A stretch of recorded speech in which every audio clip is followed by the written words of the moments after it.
जय हिंद मेरे प्यारे दोस्तों, गैलेक्सी क्लासेस में स्वागत है। और आज हम लोग एनसीईआरटी का चैप्टर को हम 3.2 को क्या करेंगे, सॉल्व करेंगे। तो 3.2 को पिछले वीडियो में हम लोगों ने सॉल्व किया था और उनके प्रश्न नंबर 3 तगले हो चुके थे।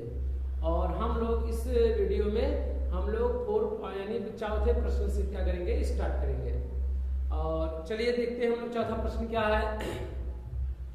चौथा प्रश्न का है कि निम्नरेखीय समीकरण के युग्मों में से कौन से युग्म संगत हैं और कौन से असंगत हैं। तो संगत और असंगत के लिए कितने आपको कंडीशन बताए गए थे, 3 कंडीशन। 3 में से अगर 2 कंडीशन क्या होगा, संतुष्ट करेगा तो क्या होगा, वो संगत होगा, और संतुष्ट नहीं करेगा तो क्या होगा, वो संगत नहीं होगा। कार्य यदि संगत है तो ग्राफीय विधि से क्या कीजिए, हल ज्ञात कीजिए। ग्राफीय विधि का मतलब ये है कि आप उसका ग्राफ खींचिए, दोनों रेखीय युग्म का युग्म माने क्या होता है, जोड़ा। 2 समीकरण दिए रहेंगे और दोनों समीकरण का क्या ज्ञात कीजिए, हल ज्ञात करना, अर्थात x और y का ऐसा मान ज्ञात करना है जो दोनों समीकरण को क्या करे, संतुष्ट करे। तो चौथा प्रश्न है, चौथे प्रश्न का यही पहला सवाल है, x + y बराबर कितना दिया है, 5, और 2x + 2y बराबर कितना दे रखा है, 10 दे रखा है। और कहा है कि प्रश्न में बताइए कि संगत है कि असंगत है।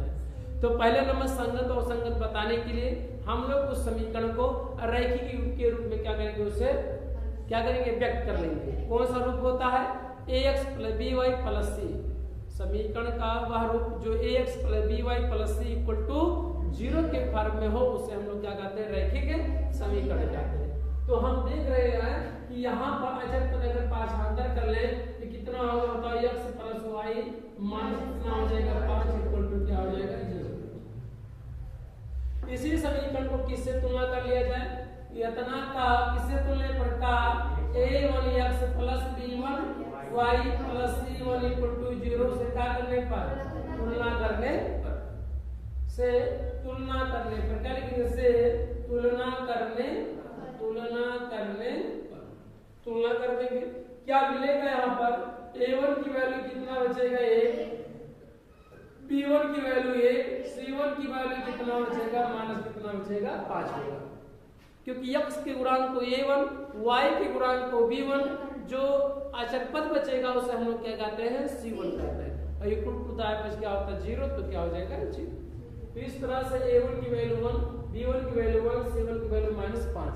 यहाँ एक आपको नहीं, x में जब कोई संख्या का गुणा नहीं रहता तो एक प्रत्येक संख्या में गुणा रहता है, गुणांक रहता है, इसलिए x का गुणांक कितना हो जाएगा, 1, यानी a1 की वैल्यू कितना आ जाएगा, 1 के क्या होगा, बराबर हो जाएगा। तो यहाँ a1 b1 और क्या हो गया, c1। ऐसे दूसरे समीकरण को क्या किया जाए, तुलना किया जाए। दूसरा समीकरण कौन सा है बाबू, 2x + 2y और क्या -10 = 0 का किससे तुलना पर, a2x + b2y + c2 = 0 से क्या करने पर, तुलना करने पर क्या करेंगे, तुलना कर देंगे। तुलना का अंग्रेजी होता है कंपैरिजन कर दीजिए। x के ऐसे यहाँ पर भी क्या करेंगे, x का गुणांक यहाँ a2 है, यहाँ x का गुणांक कितना है, 2 है कि नहीं, 2। तो अगर 2 यदि है तो हम लोग क्या करेंगे, यानी a2 का वैल्यू कितना हो जाएगा, 2, और b2 का वैल्यू y के गुणांक को b2, तो यहाँ y का गुणांक कितना है, 2, यानी b2 = कितना हो जाएगा, 2। यहाँ c2 = यहाँ पर है, तो यहाँ c2 का वैल्यू कितना दिया है, माइनस कितना है, 10 दे रखा है। अब हम लोगों को बताना है कि संगत है कि असंगत। यदि कहा प्रश्न में यदि संगत हो तो ग्राफीय विधि से हल करना है, यानी इसका ग्राफ भी क्या करना है, खींचना है। इसका मतलब यदि संगत होगा तब। चलिए संगत असंगत के लिए क्या करेंगे, हम लोग a1/a2 देखेंगे, x और x1 यानी a1/a2, यानी दोनों समीकरणों के x के गुणांक को क्या करेंगे, बटे में कर लेंगे।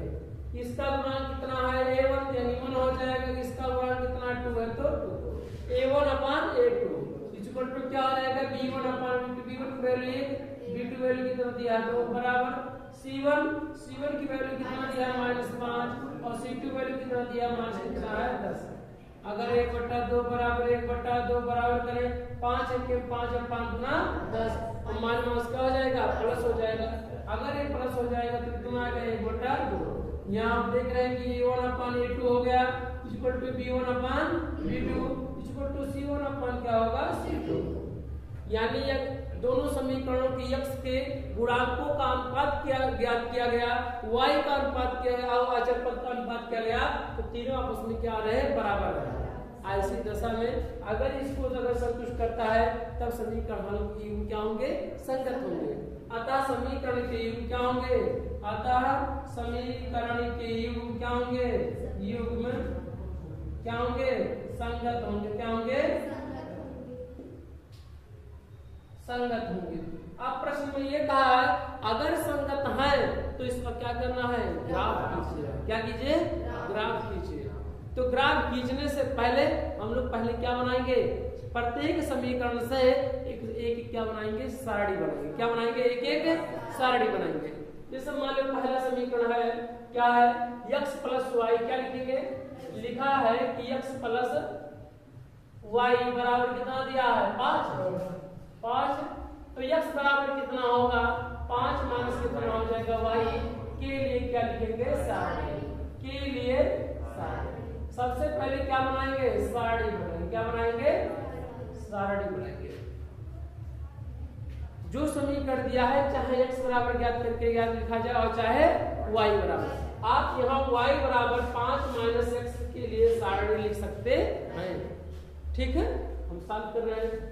करेंगे अगर इसके लिए सारणी बनाएंगे तब क्या प्राप्त होगा, प्राप्त ये होगा कि अगर यहाँ लिखे ऐसे यहाँ से लिखे इसे x प्लस वाई बराबर कितना है 5, तो x बराबर कितना होगा 5 माइनस वाई के लिए सारणी क्या हो जाए के लिए सारणी। 3 कॉलम बनाएंगे, एक में x दूसरे में y तीसरे में x कामा y।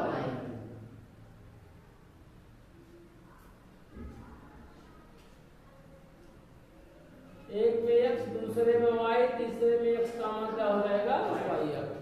ऐसे और भी बिंदुओं को आप दर्शा सकते जरूरत पड़ने पर। ठीक है करेंगे। आप x बराबर ज्ञात कर रहे हैं तो y का मान आप स्वतंत्र रूप से रखेंगे। अगर y का मान क्या रख दिया जाए 0 तो y का मान यहाँ पर 0 रखेंगे। अगर इस समीकरण में तो x बराबर क्या प्राप्त होगा 5 माइनस 0 तो क्या होगा 5 बचेगा। क्या होगा यहाँ पर 5। ठीक ये क्या हो गया x बराबर कितना आ गया 5 हो गया। अब x y बराबर क्या रखें और क्या रखते हैं मान लिया जाए 2 रखते हैं। क्या रखते हैं तो y की वैल्यू यहाँ पर जब 2 धरेंगे इस समीकरण में अपने मान से स्वतंत्र रूप से चाहे जो रख सकते हैं 1 ऋण 1 2 4 6 8 10 कुछ भी रख सकते हैं।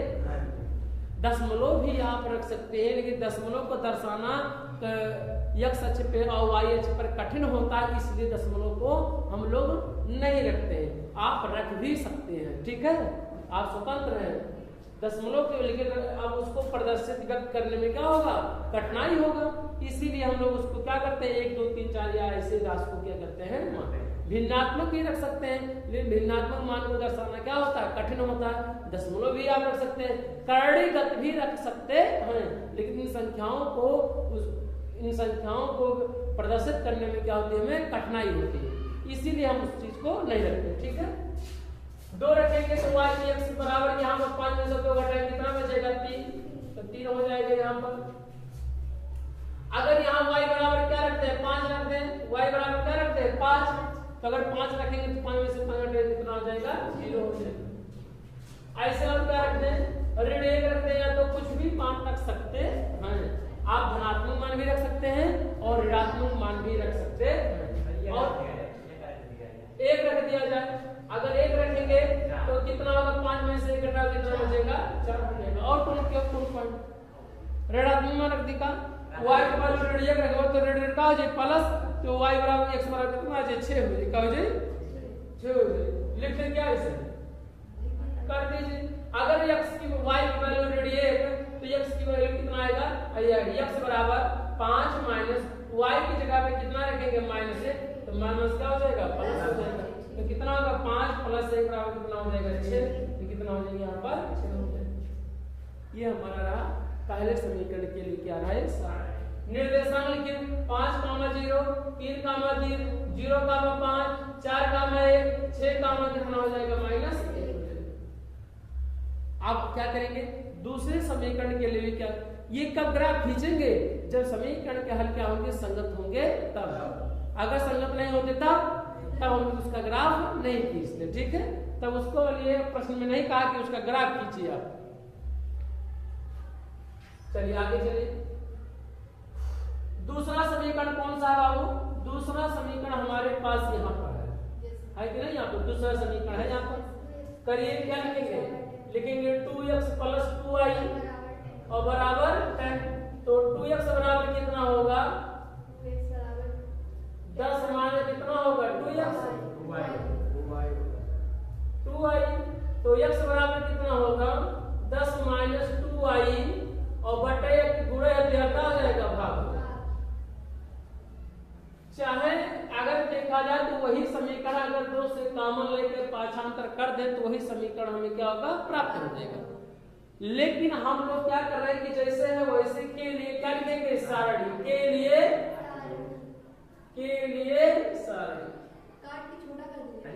काट के छोटा कर देंगे तो वही क्या होगा? प्राप्त हो जाएगा। लिख लीजिए, कोई दिक्कत नहीं है। यही कर दिया जाए, 2 कॉमन करके तो x प्लस क्या होगा? y इक्वल टू क्या हो जाएगा? 5।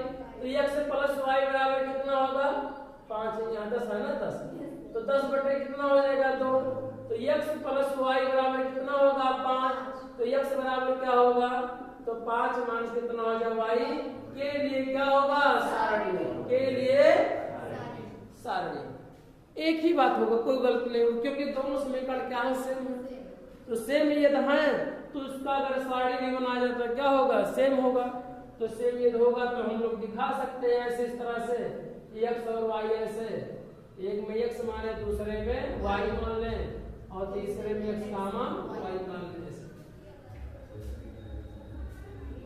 x कामा y और क्या हो जाएगा? x कामा y। सभी बिंदुओं को क्या किया जाए? दर्शा दिया जाए।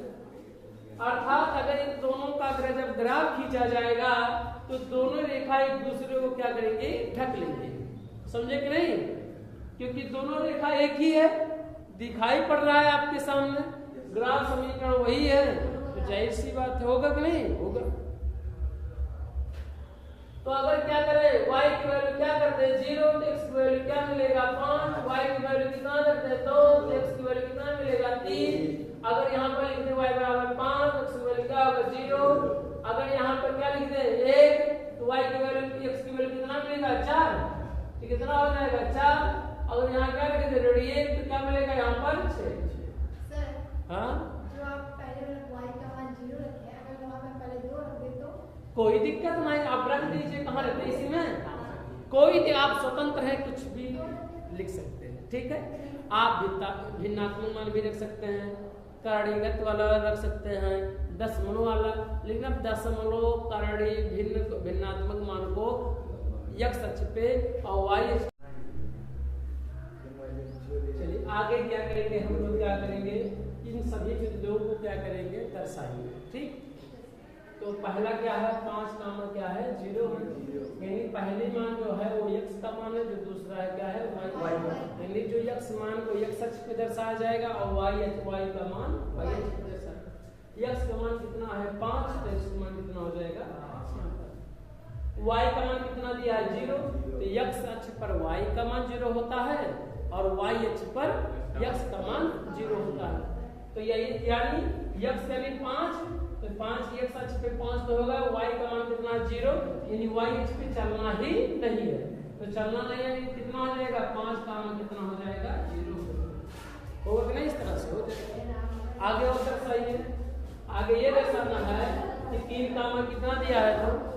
तो x अक्ष पे 3 है, तो x अक्ष पे 3, y का मान कितना? 2। तो दोनों का जो कटान बिंदु होगा यहीं पे होगा। कितना होगा ये कटान बिंदु? 2 का मान कितना होगा? 3। 3 का मान तो होगा कितना होगा? 3 का मान 2। x अक्ष पे कितना है? हाँ, 3 का मान कितना होगा? 2। अगला आप क्या करेंगे? आप 0 का मान 5। तो x अक्ष पे 0 यानी x की वैल्यू क्या है? 0 का वैल्यू करना नहीं, y का मान कितना है 5, तो y का मान कितना है 5 यहाँ पर है, तो 0 का मान कितना हो जाएगा 5 ठीक है। आगे चल, अब यही सभी बिंदु तीनों को क्या किया जाए मिला दिया जाए, या और भी दर्शा सकते हैं। कितना दिया है 4, 1, अगर मिला दिया जाएगा तो उसी रेखा पे वह बिंदु अपने आप मैच कर जाएगा, ये भी है। 4, 1 अक्ष पे कितना दिया है 4 और y पे कितना है 1। देखिए इसी से आया पाया कहीं बताइए, इसी अक्ष पे ऐसे आप देख सकते हैं यहाँ पर, ऐसे देखिए आया नहीं यहाँ पर,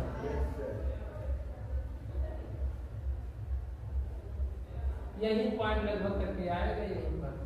कितना है ये 4 का मान कितना है ये, और ये ऐसे खींच दिया जाए बिंदुओं को मिला दिया जाए, फिर भी यह बिंदु उसी पे क्या होगा मैच करेगा उसी रेखा पे, ठीक है।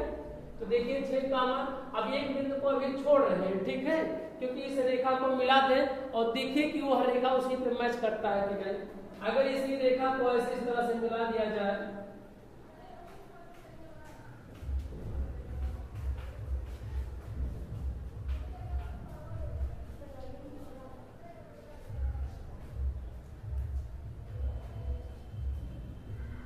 रेखा प्राप्त हुआ, सीधी रेखा तो नहीं प्राप्त हुआ। हमने बताया भी था कि ax + by + c = 0 दो चर वाला रेखीय समीकरण एक सरल रेखा को क्या करता है प्रदर्शित करता है।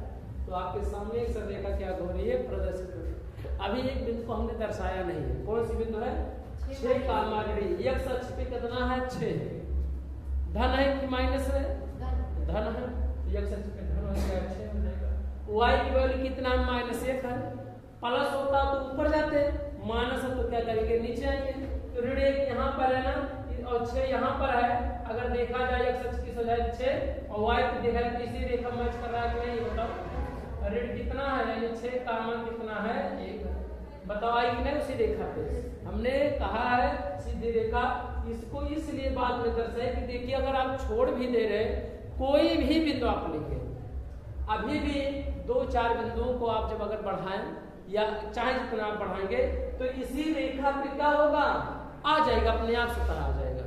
आप देख भी सकते हैं उस बात को, ठीक है। इसके लिए भी ग्राफ खींचेंगे तो वही रेखा इसी रेखा प्राप्त होगा कि नहीं बताओ। 3, 2 है, 5, 0, 0, 5, 4, 1, 6, क्या है 1। अगर इसी को 3, 2 तो x के 3 तो 3 हो जाएगा। y पे कितना दिया है 2 दिया कि नहीं बताओ, तो कितना हो जाएगा x अक्ष पे 3 और y पे कितना हो जाएगा 2, इसी पे आ जाएगा। दूसरी रेखा भी इसी पे क्या होगा आ जाएगा, अर्थात दोनों रेखाएं क्या होती हैं संपाती होती है। माने इस रेखा का ग्राफ खींचा जाए तो यही रेखा प्राप्त होगा, इस रेखा का ग्राफ खींचे तब भी इसी रेखा पे सभी बिंदु क्या हो मैच करें, अर्थात पहली रेखा दूसरी रेखा को एक दूसरे को क्या कर ली ठग ली, दोनों रेखा एक दूसरे को ठग ले, और जब ढक लेती है तो उसे हम लोग क्या कहते हैं संपाती कहते हैं। क्या कहते हैं संपाती कहते हैं। तो हम सीख लिए कौन सा, ये संगत होगा तब हम लोग क्या करेंगे ग्राफ क्या करेंगे खींचेंगे, और संगत नहीं होगा तो सभी हम लोग क्या करेंगे बात समझिए कि नहीं। इसके हल कितने कौन से होंगे, तो अपरिमित रूप से अनेक हल होंगे। क्या होंगे अपरिमित का मतलब है कि x और y का ऐसा मान ज्ञात कीजिए जो दोनों समीकरणों को क्या करे संतुष्ट करे। तो ऐसे अनंत मान है जो दोनों समीकरणों को क्या करेंगे संतुष्ट करेंगे। तो इसके हल भी बताए रहे होंगे कि अगर इस कंडीशन को संतुष्ट करता है तब ऐसी दशा में हम लोग कहते हैं कि जो सभी x और y का मान होंगे यानी जो हल होगा वो क्या होंगे अपरिमित रूप से अनेक हल होंगे। अपरिमित रूप माने जिसे काउंट ना किया जा सके, और हल माने x और y का ऐसा मान जो दोनों समीकरण को क्या करे संतुष्ट करते। तो बताओ x y के मान कितने मान हो सकते हैं बताइए, बहुत से मान हो सकते हैं, इसलिए इसके कहा था अपरिमित रूप से अनेक हल होंगे। नोट कर लिया जाए दूसरे को।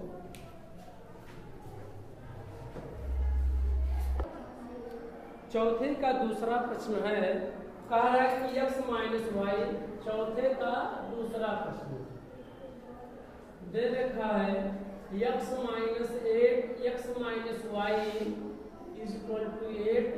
तो इसे पाछांतर दूसरा समीकरण दे रखा है 3x माइनस 3y और इक्वल टू कितना दिया है 16। दोनों समीकरणों को पहले पता करेंगे संगत है कि असंगत है। तो हम लोग पांचांतर करेंगे, x माइनस वाई बराबर कितना होगा 8 इक्वल टू क्या होगा 0। इसको भी पांचांतर कर लेंगे, 3x minus 3y minus 16 equal to क्या होगा 0। प्लस है तो इधर पांचांतर करेंगे तो क्या हो जाएगा माइनस हो जाएगा। अगर तुलना करें इससे a1x plus b1y plus c1 equal to 0 से क्या करने पर तुलना करेंगे क्या परिणाम होगा, a1 की वैल्यू 1, b1 की वैल्यू कितना होगा प्राप्त होगा, b1 की वैल्यू -1 और c1 की वैल्यू कितना होगा माइनस कितना होगा 8। यहाँ फिर से तुलना कर लिया जाए, a1 की वैल्यू 1, b1 की वैल्यू -1, c1 की वैल्यू माइनस कितना हो जाएगा 8 हो जाएगा। यही तो होगा।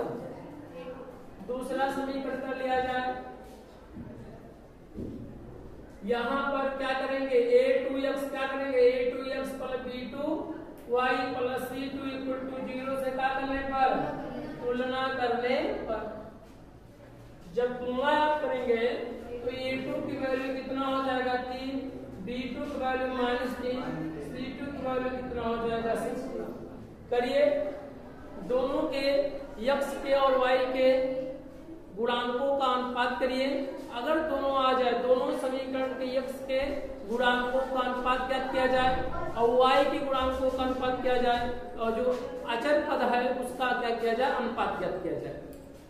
करेंगे क्या होगा बाबू, यहाँ पर a1 की वैल्यू 1 तो a1 की वैल्यू 1 बटे a2 वैल्यू कितना है 3 तो 3, b1 की वैल्यू -1, b2 वैल्यू कितना दिया है माइनस कितना 3 इक्वल टू c1 की वैल्यू कितना दिया है माइनस, c2 वैल्यू कितना दिया है माइनस कितना दिया है 6। यहाँ 1/3 कुछ नहीं करना, माइनस का हो जाएगा प्लस 1/3 इक्वल टू 8 1 टमाटर 8 गुना 16 और माइनस अंश हर दोनों हाथ पे क्या हो जाएगा प्लस हो जाएगा। तो एक माइनस 1/3 कितना हो जाएगा। तो यहाँ देख रहे हैं कि ये a1 अपान क्या है a2 equal to b1 upon b2 और डज नॉट c1 अपान क्या है c2, यानी ये दोनों आपस में यहाँ पर 1/3 1/3 आपस में तो बराबर तो है, लेकिन यहाँ 1/2 तो इसके बराबर नहीं है। अगर बराबर नहीं तो डज नॉट इक्वल टू क्या करेंगे काट देंगे। इसका मतलब ये दोनों आपस में बराबर है लेकिन इस बात के बराबर नहीं।